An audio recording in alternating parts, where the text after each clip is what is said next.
یہ حکم اپنے اندر 2 حکمتیں رکھتا ہے۔ ٹوائلٹ میں تھوکنے سے بعد میں آنے والوں کو بھی تکلیف ہوتی ہے، اور دوسرا ٹوائلٹس میں لاکھوں قسم کے جراثیم بھی ہوتے ہیں۔ ہم جب تھوکنے کے لیے منہ کھولتے ہیں تو یہ جراثیم ہمارے منہ میں پہنچ جاتے ہیں، یہ ہمارے لعاب دہن میں پرورش پاتے ہیں، یہ معدے اور پھیپھڑوں میں پہنچتے ہیں اور پھر یہ ہمیں بیمار کر دیتے ہیں۔ آپ کو یہ جان کر حیرانی ہوگی کہ ہماری ناک جراثیم کو پھیپھڑوں تک جانے نہیں دیتی۔ ہماری ناک سے صرف کیمیکلز جسم میں داخل ہوتے ہیں۔ جراثیم زیادہ تر منہ سے بدن میں اترتے ہیں اور ان کا بڑا سورس ٹوائلٹس ہوتے ہیں۔ چنانچہ آپ ٹوائلٹ میں لمبی لمبی سانس لینے، تھوکنے، گانا گانے، آوازیں دینے اور موبائل فون پر بات کرنے سے پرہیز کریں تو آپ کی صحت اچھی رہے گی۔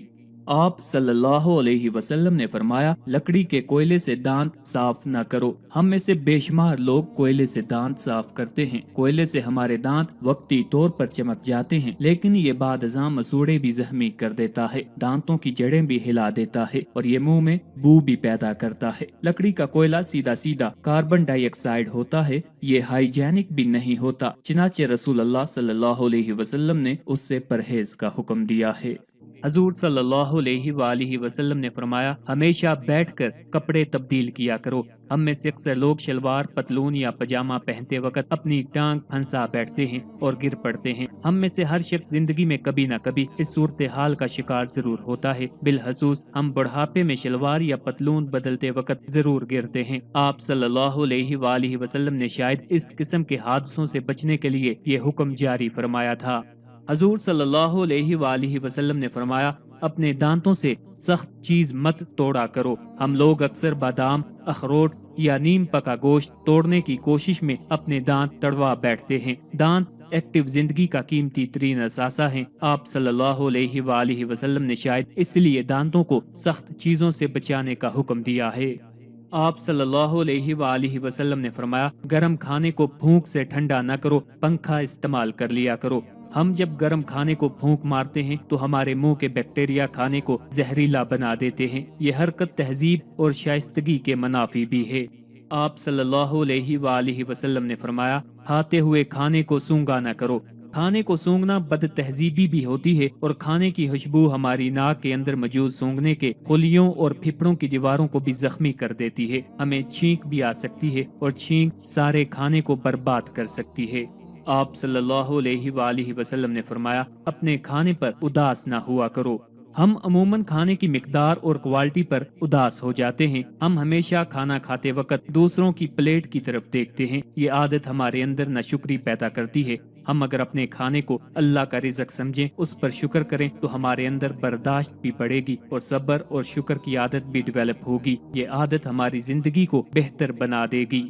حضور صلی اللہ علیہ وآلہ وسلم نے فرمایا، منہ بھر کر نہ کھایا کرو۔ ہمارا منہ خوراک کے ہاضمے کا آدھا کام کرتا ہے، باقی آدھا کام معدہ سر انجام دیتا ہے۔ ہم جب منہ پر لیتے ہیں تو زبان اور دانتوں کو اپنا کام کرنے کے لیے جگہ نہیں ملتی۔ ہم جلدی جلدی نگلنے پر مجبور ہو جاتے ہیں اور یوں ہمارے معدے کی ذمہ داری بڑھ جاتی ہے۔ معدہ یہ ذمہ داری پوری نہیں کر پاتا، ہم بدہضمی کا شکار ہو جاتے ہیں۔ ہمارے رسول صلی اللہ علیہ وآلہ وسلم ہمیشہ چھوٹا لقمہ لیتے تھے، دیر تک چباتے تھے اور آدھا معدہ بھرنے کے بعد ہاتھ کھینچ لیتے تھے۔ آپ صلی اللہ علیہ وآلہ وسلم پوری زندگی صحت مند رہے۔ آپ صلی اللہ علیہ وآلہ وسلم کے صحابہ نے بھی یہ عادت اپنا لی، چنانچہ مدینے کے طبیب بے روزگار ہو گئے اور وہ کھجوروں کی تجارت کرنے لگے۔ آپ صلی اللہ علیہ وآلہ وسلم نے فرمایا، اندھیرے میں مت کھاؤ۔ اس فرمان کی 2 وجوہات ہیں۔ اندھیرے میں کھانے سے کھانے میں کیڑے مکوڑے ملنے کا خدشہ ہوتا ہے، اور دوسرا روشنی کا کھانے کے ساتھ گہرا تعلق ہوتا ہے۔ ہمیں روشنی میں کھایا ہوا کھانا زیادہ انرجی دیتا ہے، اور یہ واحد وجہ ہے جس کی بنا پر دنیا بھر میں ڈنر کے وقت ہال اور کمرے کی تمام لائٹس آن کر دی جاتی ہیں۔ یہ ممکن نہ ہو تو میز پر موم بتیاں جلا دی جاتی ہیں۔ انگریز اس انتظام کو کینڈل لائٹ ڈنر کہتے ہیں۔ یہ روایت ہزاروں سال سے چلی آ رہی ہے اور یہ انتہائی مفید ہے۔ آپ صلی اللہ علیہ وآلہ وسلم نے بھی روشنی میں کھانے کا حکم دے کر اس روایت کی تائید فرمائی ہے۔ حضور صلی اللہ علیہ وآلہ وسلم نے فرمایا، دوسروں کے عیب تلاش نہ کرو۔ ہم جب دوسروں میں عیب ڈھونڈتے ہیں تو ہم چگلی، غیبت اور منافقت جیسی روحانی بیماریوں کا شکار ہو جاتے ہیں۔ یہ بیماریاں ہمیں حسد جیسے مہلک مرض میں مبتلا کر دیتی ہیں اور یوں ہم ذہنی، جسمانی اور روحانی تینوں سطحوں پر علیل ہو جاتے ہیں۔ چنانچہ ہم اگر صرف دوسروں میں عیب تلاش کرنا بند کر دیں تو ہم حسد، منافقت، غیبت اور چغل خوری جیسے امراض سے بچ جائیں گے، ہم صحت مند زندگی گزاریں گے۔ آپ صلی اللہ علیہ وآلہ وسلم نے فرمایا، قامت اور اذان کے درمیان گفتگو نہ کیا کرو۔ اللہ کائنات کا سب سے بڑا بادشاہ ہے، اذان اس بادشاہ کی طرف سے بلاوا ہوتا ہے اور اقامت اللہ تعالیٰ کی بارگاہ میں شرف حاصل ہونے کی اجازت ہے۔ چنانچہ یہ دونوں اوقات پروٹوکول ہیں۔ اللہ تعالیٰ کو پروٹوکول کی خلاف ورزی اچھی نہیں لگتی۔ ہم اگر دنیاوی بادشاہوں کے پروٹوکول کا خیال رکھتے ہیں تو پھر ہمیں دنیا کے سب سے بڑے بادشاہ کے پروٹوکول کا سب سے زیادہ احترام کرنا چاہیے۔ آپ صلی اللہ علیہ وآلہ وسلم نے فرمایا، رفع حاجت یعنی ٹوائلٹس میں باتیں نہ کیا کرو۔ ٹوائلٹس میں لاکھوں قسم کے جراثیم بھی ہوتے ہیں۔ ہم جب تھوکنے کے لیے منہ کھولتے ہیں تو یہ جراثیم ہمارے منہ میں پہنچ جاتے ہیں، یہ ہمارے لعاب دہن میں پرورش پاتے ہیں، یہ معدے اور پھیپھڑوں میں پہنچتے ہیں اور پھر یہ ہمیں بیمار کر دیتے ہیں۔ آپ کو یہ جان کر حیرانی ہوگی، ہماری ناک جراثیم کو پھیپھڑوں تک جانے نہیں دیتی۔ ہماری ناک سے صرف کیمیکلز جسم میں داخل ہوتے ہیں۔ جراثیم زیادہ تر منہ سے بدن میں اترتے ہیں اور ان کا بڑا سورس ٹوائلٹس ہوتے ہیں۔ چنانچہ آپ ٹوائلٹ میں لمبی لمبی سانس لینے، تھوکنے، گانا گانے، آوازیں دینے اور موبائل فون پر بات کرنے سے پرہیز کریں، آپ کی صحت اچھی رہے گی۔ حضور صلی اللہ علیہ وآلہ وسلم نے فرمایا، دوستوں کے بارے میں جھوٹے قصے بیان نہ کیا کرو۔ دوستوں کے بارے میں جھوٹے قصوں سے دوستوں کی دل آزاری بھی ہوتی ہے اور دوست بدنام بھی ہوتے ہیں۔ چنانچہ اس عادت بد سے پرہیز دوستی کے لیے بہت اہم ہے۔ حضور صلی اللہ علیہ وآلہ وسلم نے فرمایا، دوست کو دشمن نہ بناؤ۔ یہ فرمان نفسیات اور معاشرت دونوں کے لیے انتہائی اہم ہے۔ ہمارے دوست ہماری تمام کمزوریوں سے واقف ہوتے ہیں۔ یہ جب دشمن بنتے ہیں تو یہ دنیا کے خوفناک ترین دشمن ثابت ہوتے ہیں۔ چنانچہ ہمیں زندگی میں کبھی کسی دوست کو دشمن بنانا نہیں چاہیے اور نہ کبھی کسی دوست کا دشمن بننا چاہیے۔ حضور صلی اللہ علیہ وآلہ وسلم نے فرمایا، دوستوں کے بارے میں شکوک نہ پالو، شک دوستی کے لیے زہر ہوتا ہے۔ ہم جب دوستوں کے بارے میں مشکوک ہوتے ہیں تو دوستی کا دھاگا کمزور ہو جاتا ہے، چنانچہ شک سے بچنا ضروری ہوتا ہے۔ حضور صلی اللہ علیہ وآلہ وسلم نے فرمایا، چلتے ہوئے بار بار پیچھے مڑ کر نہ دیکھو۔